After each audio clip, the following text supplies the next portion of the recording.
victory over Hamas. At the start of the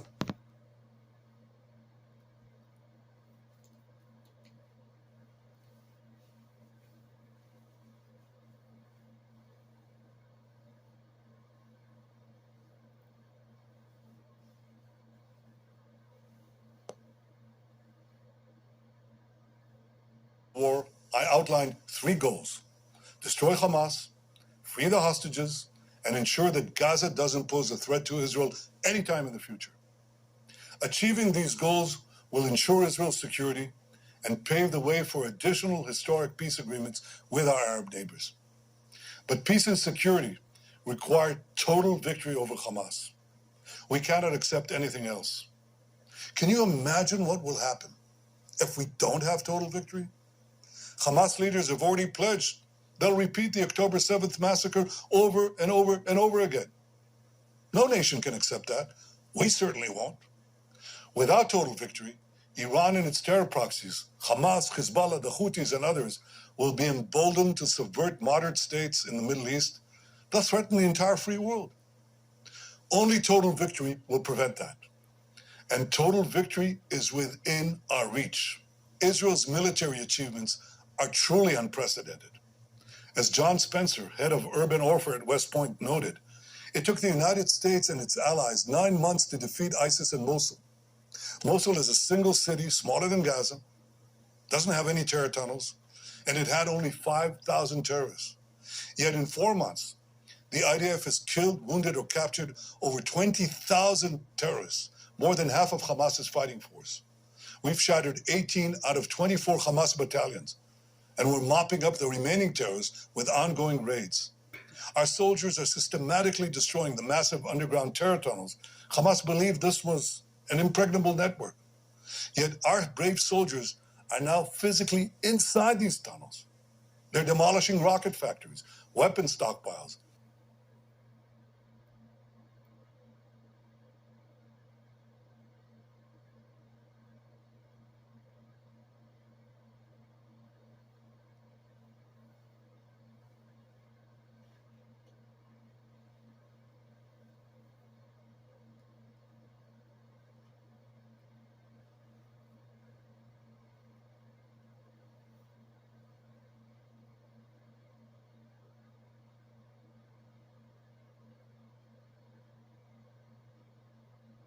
command and control centers, and what Hamas thought were unreachable safe houses. Now I have to tell you, we were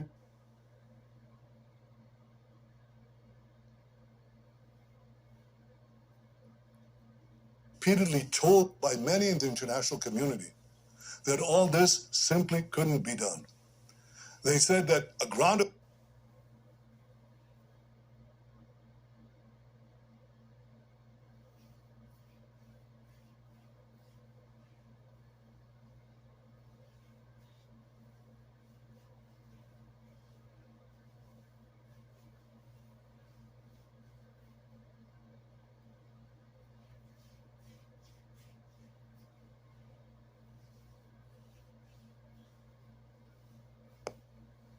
offensive would not be effective, that we couldn't enter Gaza City because it would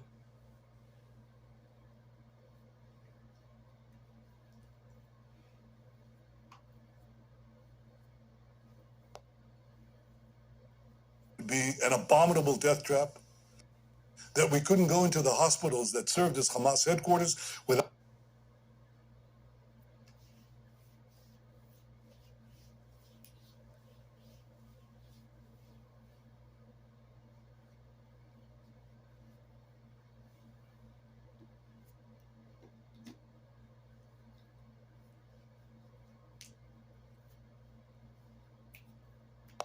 inflicting massive civilian casualties, and that we couldn't enter the underground terror tunnels because nobody could.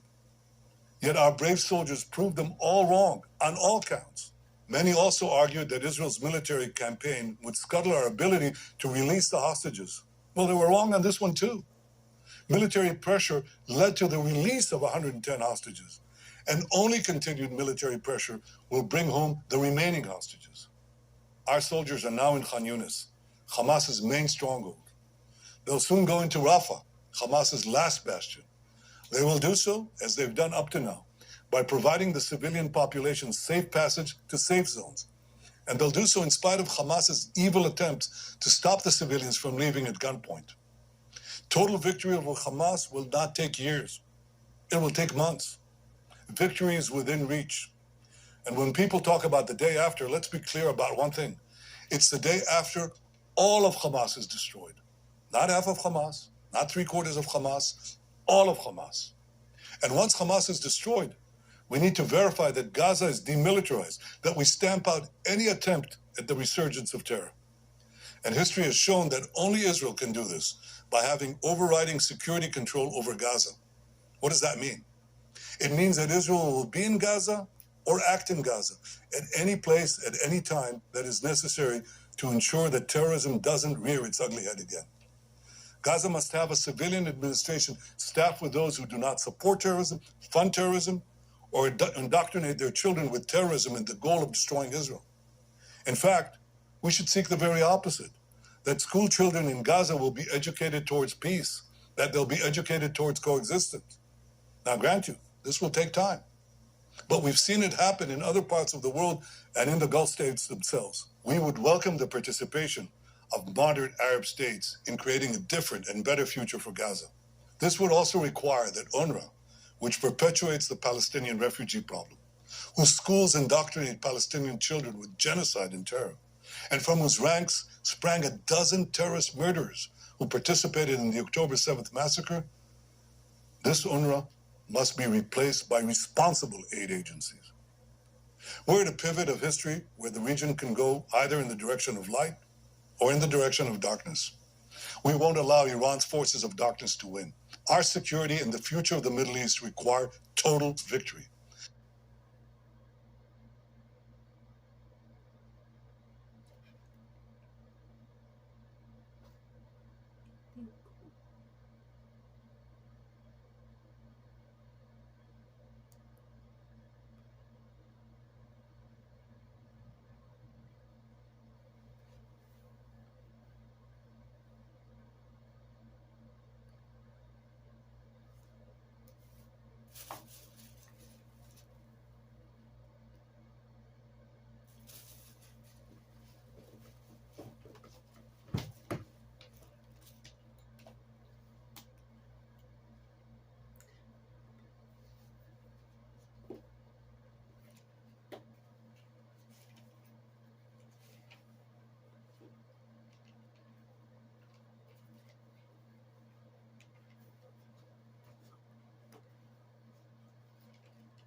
Agencies.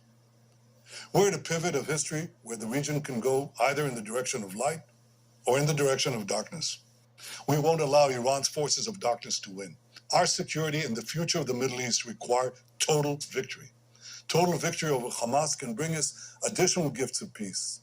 Our doctrine of peace through strength has already brought us the Abraham Accords. Total victory will help us bring more historical peace agreements. Hamas is the obstacle blocking a better and more peaceful Middle East, and it's threatening Israel's security. The pressure of the world should be on destroying Hamas as quickly as possible, and not on preventing Israel from doing so. All those who yearn for peace should support our quest for total victory. Total victory for our security, total victory for peace in the region, total victory to secure our common future.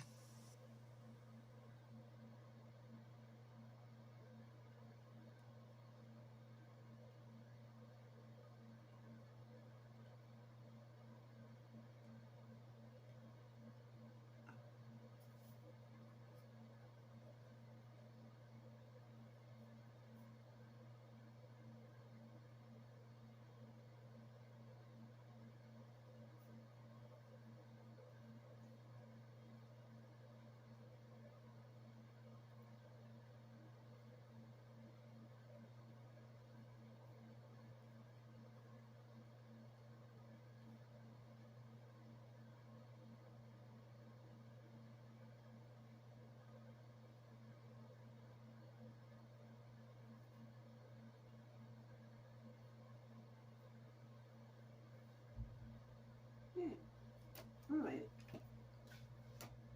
Hmm. Doesn't matter how long they are. Oh, okay.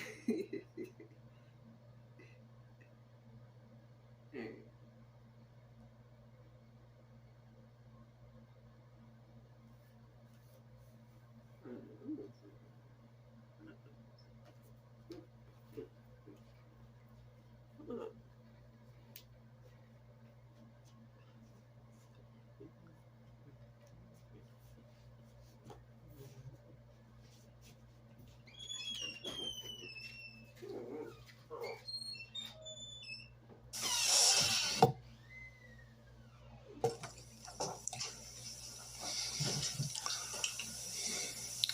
אזרחי ישראל,